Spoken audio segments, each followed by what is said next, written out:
OK, subject dear to your heart. Sam, Jack Catterall comes back into the ring and fights Harlem Eubank. Yeah. I have my views on that fight, but more importantly, what yours are. What's the thinking behind that? It's commercially a good fight. The Eubank's the most talked about name in British boxing at the moment.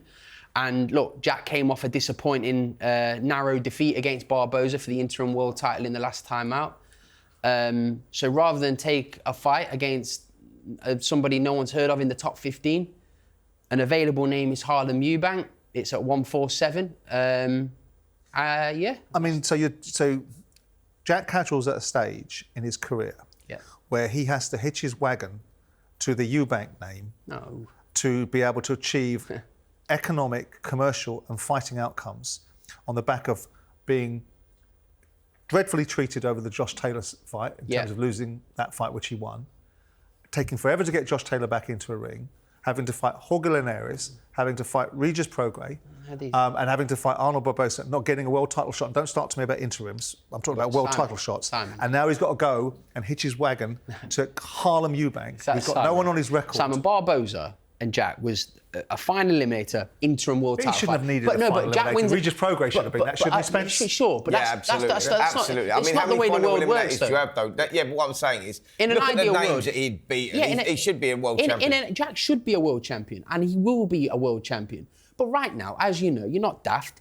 There's no belts available right now. Yeah, Jack lost. We have to call. He lost. Accepted. He lost it. Yeah, we have to accept the fight. One fight more than he should have had to fight for a world title, by the way. So Jack comes back, right? Some fighters come back after a loss, and they'll fight an 8-rounder. Jack straight back in.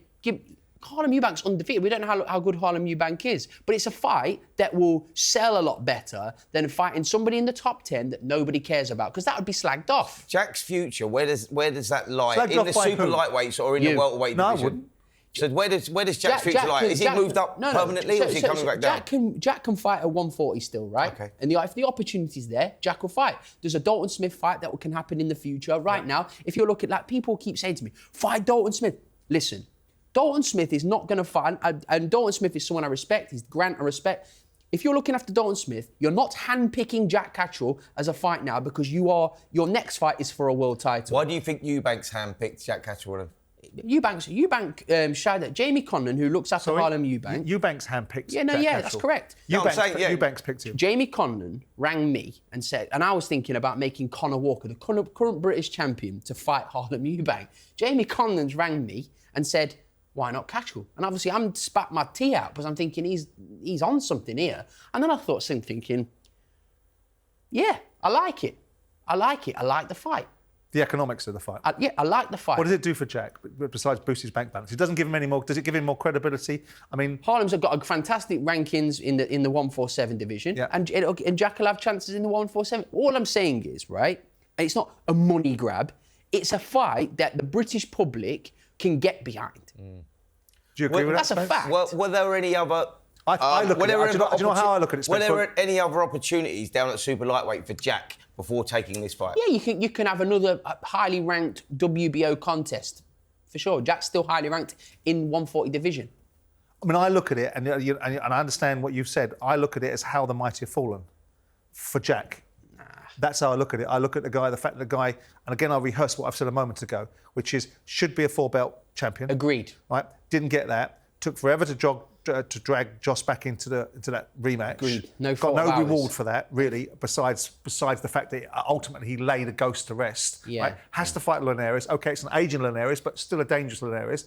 Has to fight Regis Prograis on the back of a decent performance from Regis Prograis.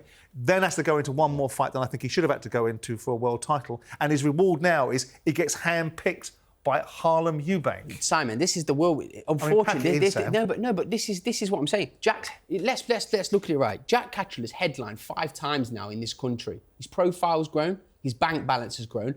Unfortunately, he came unstuck against Barboza. There was nobody more irritated than me, Simon, when that happened. I was thinking, oh, my life, I can't believe this is happening. But what do you do? After that, you can't just go, do you know what?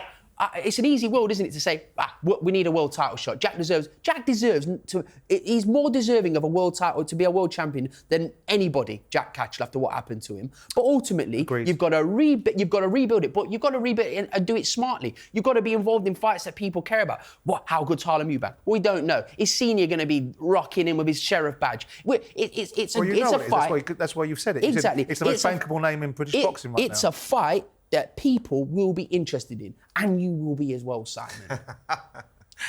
It's a kind of strange one for Jack, this one, isn't it? Because if he loses this fight, not sure where it leaves him. Well, it shows a confidence. Slightly richer. But to be fair, what Sam's saying there is it shows the confidence in his own ability, because he's taking fights like this saying, listen, I need tick-over fights, I need names on the record, I'm getting well paid for it, and it opens up opportunities in the welterweight division, the super lightweight division. So, I think that commercially it could work really well for him. How much of a jump up for Eubank is this, Spence?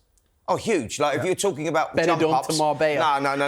I'll tell you where it's at. That's not far. I'll tell you where it's at. You're talking about jumping up, from no disrespect to the people like Tyrone McKenna or whatever, you're jumping up from British level to world level, and you're missing out the Commonwealth, European and all the other little belts in between that. It's a huge step up, for Harlem Eubank. Both the same age, by the way. Yeah. People keep saying, Jack's fighting a prospect. Harlem Eubank, 31, Jack, 31. Shut up. Well, but that's built out of the next gen dynamic, isn't it? Yeah. You can be the next gen till you're 107, according to the Eubank family. But no, we're fully confident Jack is going to do a complete number on him. And Jack Catterall will be back straight in the mix. But to some extent, we'll get him a world title fight. To some extent, it's a zero-sum game for Jack, and there's no real loss for Harlem, is high there? risk, low reward, Harlem for sure. wins on, if he wins something, he's got... Harlem's under pressure, though, because of his name. He's just watched his cousin be in a fight of the year. Best fight I've probably ever seen in this country, right? So he's looking at it thinking, I've got to uphold the family name. But also for Jack, from Jack, on the flip side, for Jack, he's under pressure because he loses that world status if he goes and loses to Harlem. Jack's a proven world-level fighter. Jack, let's not make any bones about it. Jack Catterall has to win. When I'm firing on all cylinders, I can beat every fighter in the world. Yeah, perfect fight for Ekko Essuman. He brings the fire. I'm back to being the hunter. This will be a colossal test. Oh, great left unbelievable scenes. This is what world champions are made of. He's done it. And it will be something special.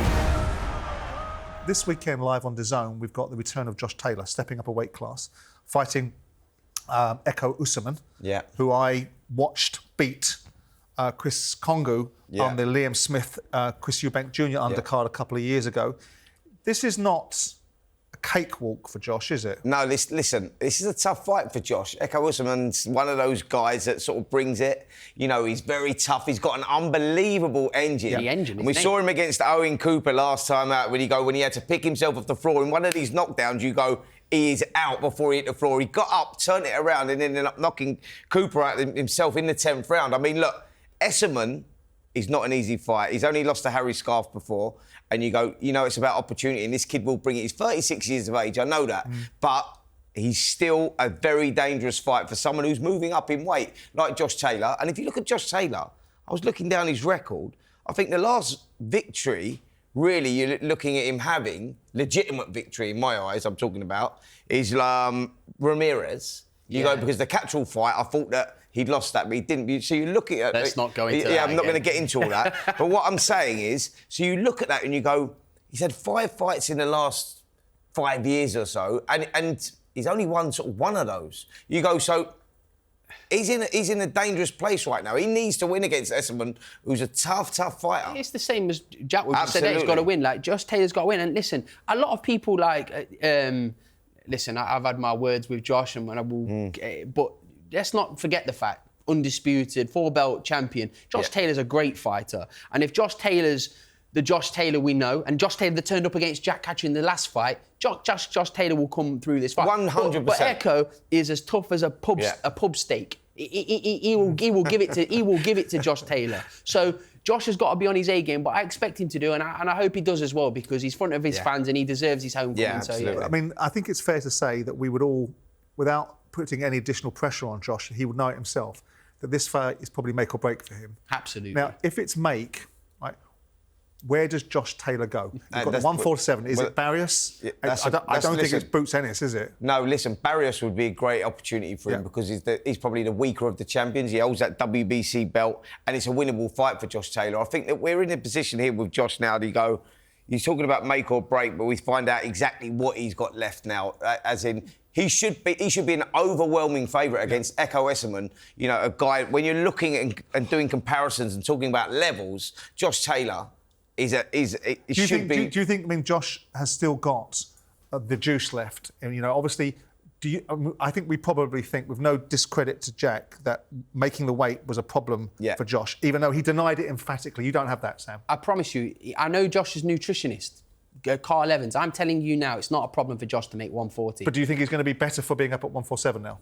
I just think that I'm not just saying this to gas Jack up. If you watch the fight, they were both brilliant in that fight. If Josh Taylor turns up how he did against Jack Catterall 2, Josh Taylor will win the fight.